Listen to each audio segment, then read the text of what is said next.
بسم الله الرحمن الرحيم. الحمد لله رب العالمين، والصلاة والسلام الأتمان الأكملان على سيدنا محمد المبعوث رحمة للعالمين، وعلى آله وصحبه أجمعين، وعلى من اهتدى بهديه وسار في طريقه بإحسان إلى يوم الدين.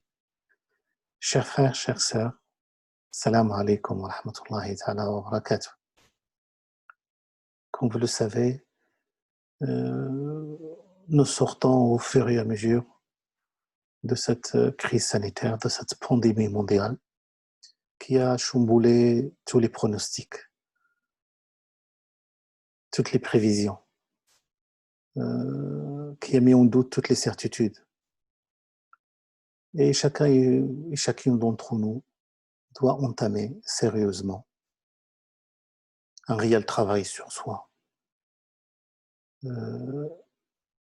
un réel voyage intérieur vers Dieu, une réelle introspection sincère pour nous réconcilier avec Allah subhanahu wa ta'ala. Vous savez, lorsqu'on a demandé à l'un des hommes de Dieu,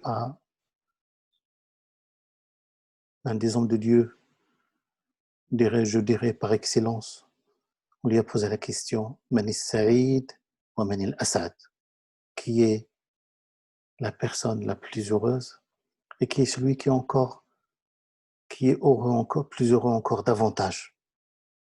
Une personne qui vit, qui baigne, qui est épanouie, qui vit dans le bonheur et qui est celui qui est encore plus épanoui. Il leur a dit As-Sa'id man kana ma'Allah. La personne la plus heureuse, c'est celle qui est proche de Dieu. C'est celle qui est avec Dieu. Le plus heureux encore, c'est celui que Dieu est avec lui. C'est celui que Dieu est en sa compagnie.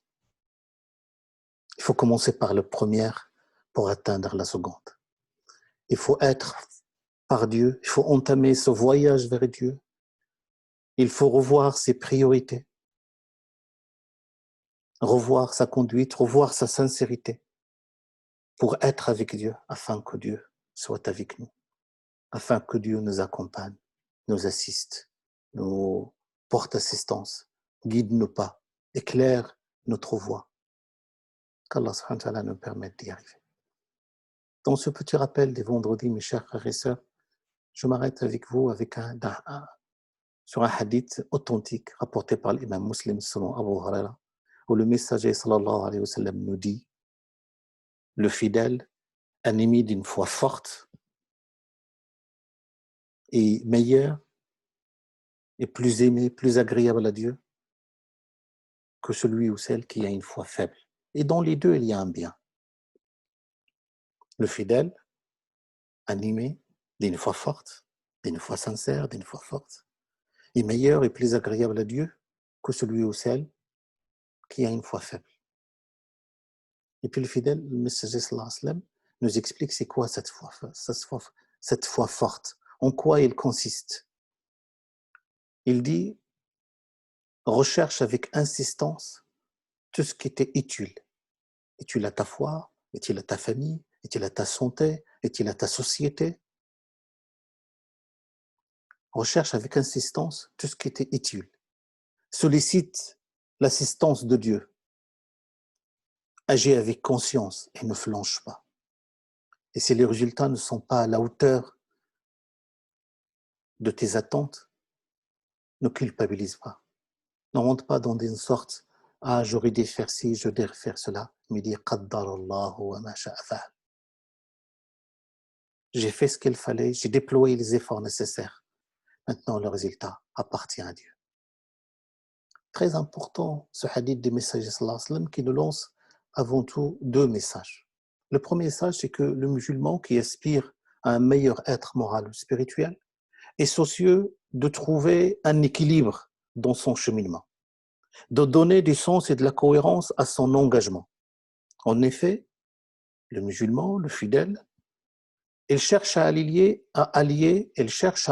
entre authenticité spirituelle et efficacité dans l'œuvre, et à perfectionner son œuvre.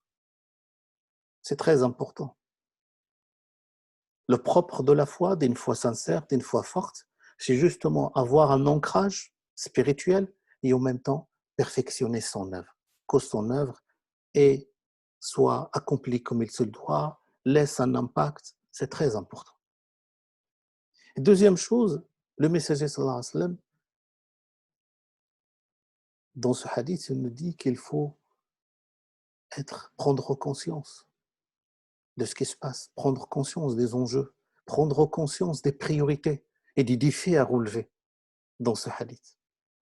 Lorsque une foi forte, le propre d'une foi forte, c'est d'abord prendre conscience de ses responsabilités, des enjeux, de ce qui se trame autour et élaborer une stratégie d'action. Comment je vais agir, pourquoi agir, comment agir et pour qui agir. Pour aller où, dans quel objectif et surtout ce qui m'anime dans cette action-là. Se recentrer sur Dieu, mes chers frères et sœurs, et agir avec conscience nécessite un effort sur soi sans relâche, une patience sans faille. La foi exige du fidèle d'être en perpétuelle réforme de son être, d'être bon et de promouvoir le bien. Elle lui impose une exigence face à son action, une éthique face à son engagement et d'aspirer à l'excellence en toute chose. Parce que dans le hadith authentique rapporté par le Bukhari et Muslim, le messager sallallahu alayhi wa sallam nous dit Dieu a recommandé l'excellence en toute chose. Inna Allah kataba al-ihsana ala kulli shay. Inna Allah kataba al-ihsana ala kulli shay. Donc ça, c'est très important, ce hadith. Ça nous interroge sur notre manière d'agir, sur notre manière de prendre conscience dans notre vie, dans notre quotidien, et comment, justement, le musulman doit entamer ce réel travail sur soi et cette action qui va donner une bonne et abondante moisson. Le messager, sallallahu alayhi wa sallam aussi, mes chers frères et sœurs, notre modèle par excellence, n'a cessé de nous conseiller, de conseiller les fidèles à s'attacher, à s'agripper sur leur référentiel spirituel, à savoir le Coran et la voix des messagers, sallallahu alayhi wa sallam, et d'agir consciencieusement. Il n'a également cessé de susciter l'esprit d'initiative, de créativité, et de dénoncer l'esprit moutonnier qui affecte les musulmans, les dispensant de réfléchir et d'agir efficacement. Dans le hadith, le compagnon Abdullah ibn Mas'ud disait que le messager sallallahu alayhi wa sallam nous conseillait, c'est un hadith rapporté par Tirmidhi, La yakun ahadukum imma'a. Aucun de vous ne doit se contenter des rôles de suiveur. Aucun de vous ne doit se contenter des rôles de suiveur. En se disant, j'agis ainsi parce que les gens, tout le monde agit de la sorte. Je ne fais que les imiter. Mais soyez responsables et agissez avec conscience, en sauvegardant une fidélité à votre foi, en sauvegardant une fidélité à votre référentiel spirituel. Voilà, mes chers frères et sœurs, s'il y a des choses à nous conseiller, nous sortons au fur et à mesure. Il y a encore des risques de contamination, mais cela ne doit pas nous empêcher parce que, alhamdulillah, les gens, la humanité dans son ensemble, les musulmans en font partie, ont su trouver des solutions, ont su s'adapter à cette situation, ont su faire preuve de créativité.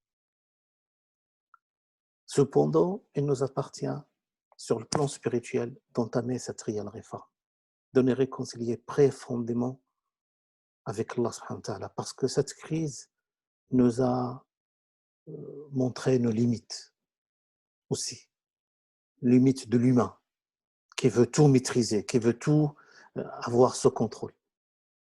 Qu'Allah subhanahu wa ta'ala nous permette d'y arriver.